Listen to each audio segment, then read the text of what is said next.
11th class 11th subject accounting, chapter number 8 trial balance. Particularly trial balance जो है वो accounting की step number 3rd पर count होता है। कौन सी स्टेप? जिसमें अकाउंटिंग प्रोसीजर लाइवली आपको वॉच हो रहा है। लाइवली वॉच होने का मतलब है फिजिकल एग्जिस्टेंस में वो आपको दिख रहा है। सबसे पहली स्टेप अगर यूं देखा जाए तो आइडेंटिफिकेशन था, सेकंड इज मेजरिंग था, थर्ड वन जहां से जर्नल एंट्री बनना स्टार्ट हुआ दैट इज कॉल्ड रिकॉर्डिंग। तो वहां स्टेप नंबर 3 हो जाती है, पर हमारे लिए वो एक्चुअल में शो होना सबसे पहली बार होता है।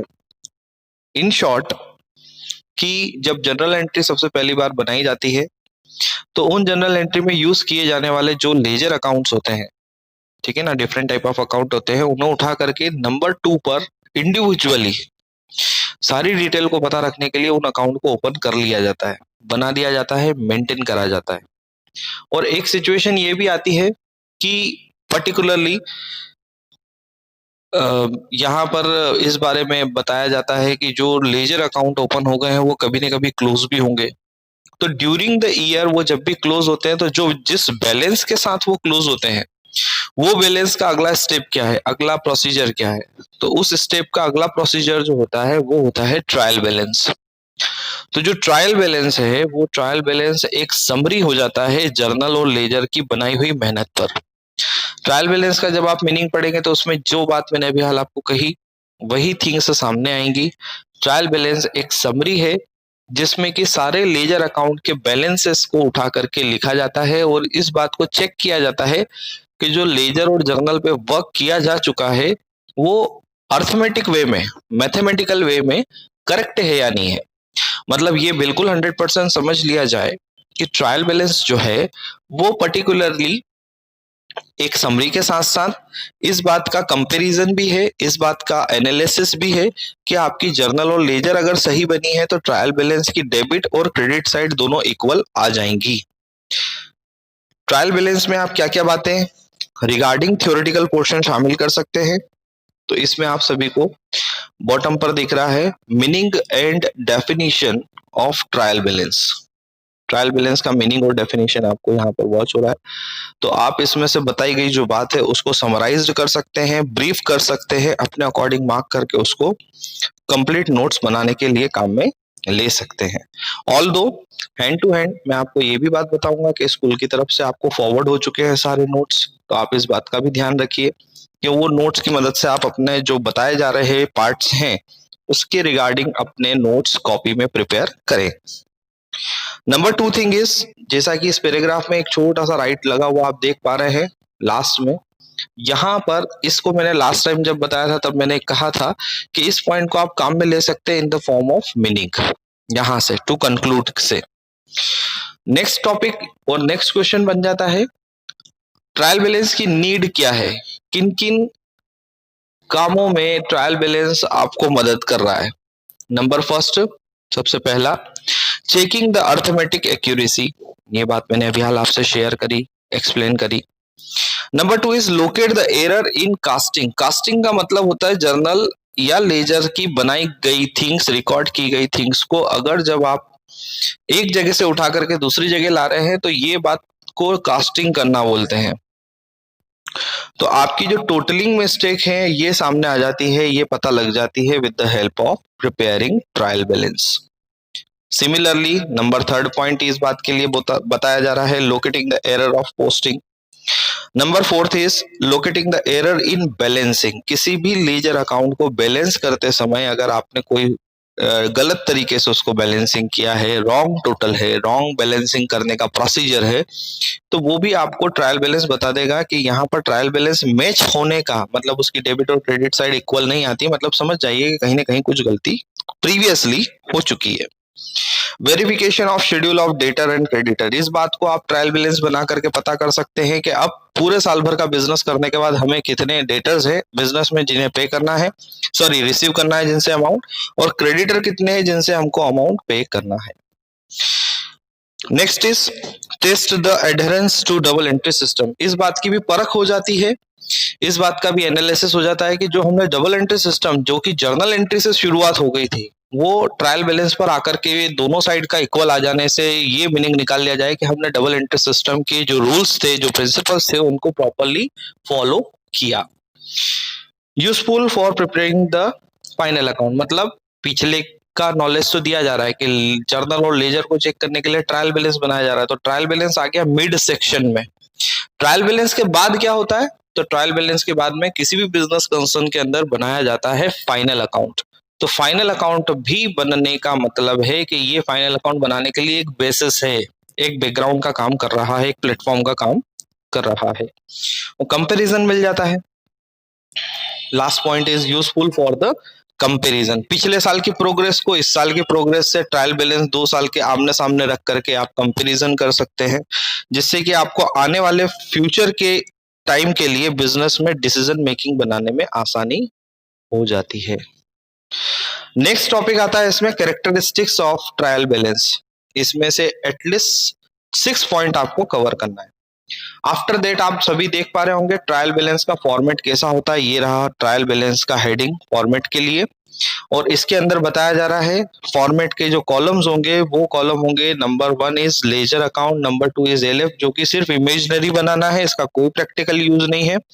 नंबर 3 इज डेबिट अमाउंट लिखे जाने के लिए, नंबर 4 इज क्रेडिट अमाउंट लिखे जाने के लिए। तो टोटल इस तरीके से 4 कॉलम का फॉर्मेट ट्रायल बैलेंस के लिए बनाया जाता है। फिर बात आती है ट्रायल बैलेंस कौन कौन सी ऐसी थिंग्स हैं जो कि ट्रायल बैलेंस बनाने में या ट्रायल बैलेंस बनाते समय, जो टॉपिक स्किप करना वो भी मैं स्किप कर रहा हूं। ट्रायल बैलेंस को बनाते समय वो कौन कौन सी एरर्स है जो ट्रायल बैलेंस नहीं बता पाएगा। तो आपको टॉपिक नंबर 8.11 जो आईएमपी टॉपिक मैंने लास्ट टाइम भी बताया था कि ये वो गलतियां हैं, ये वो मिस्टेक्स है जो ऑलरेडी हमने रेक्टिफिकेशन ऑफ एरर में पढ़ रखी है। ठीक है, तो थिंग इज कि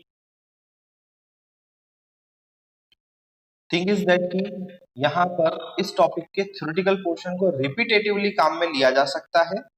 तो आप यहाँ पर इस बात की अंडरस्टैंडिंग बना लीजिए कि ये जो टॉपिक 8.11 आपको दिख रहा है, इस रिगार्डिंग बताया जा रहा है कि ट्रायल बैलेंस के द्वारा कौन कौन सी गलतियां बताई नहीं जाती। डिस्क्लोज, नॉट डिस्क्लोज्ड वर्ड आया है वहां पर। तो एरर ऑफ ओमिशन नहीं बताई जाती, wrong recording in the original book trial balance नहीं बता सकता।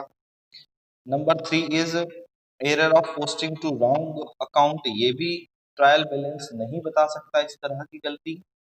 नंबर 4 इज कंपनसेटिंग एरर, एक गलती से दूसरी गलती का ऑटोमेटिकली न्यूट्रलाइज हो जाने को कंपनसेट करना बोलते हैं। एरर ऑफ प्रिंसिपल, ये भी ट्रायल बैलेंस नहीं बता सकता कि सिद्धांतिक ही आपने गलती कर दी। अब सपोज करें, ये होता कैसे है, ये किस तरीके से समझा जाए। एरर ऑफ प्रिंसिपल, आपने माल खरीदा और आपने अगर फर्नीचर अकाउंट को डेबिट कर दिया तो माल तो खरीदा था, परचेज डेबिट करने के लिए आपने उसकी जगह फर्नीचर डेबिट कर दिया, तो कुछ तो डेबिट करा पर रूल गलत लग रहा है।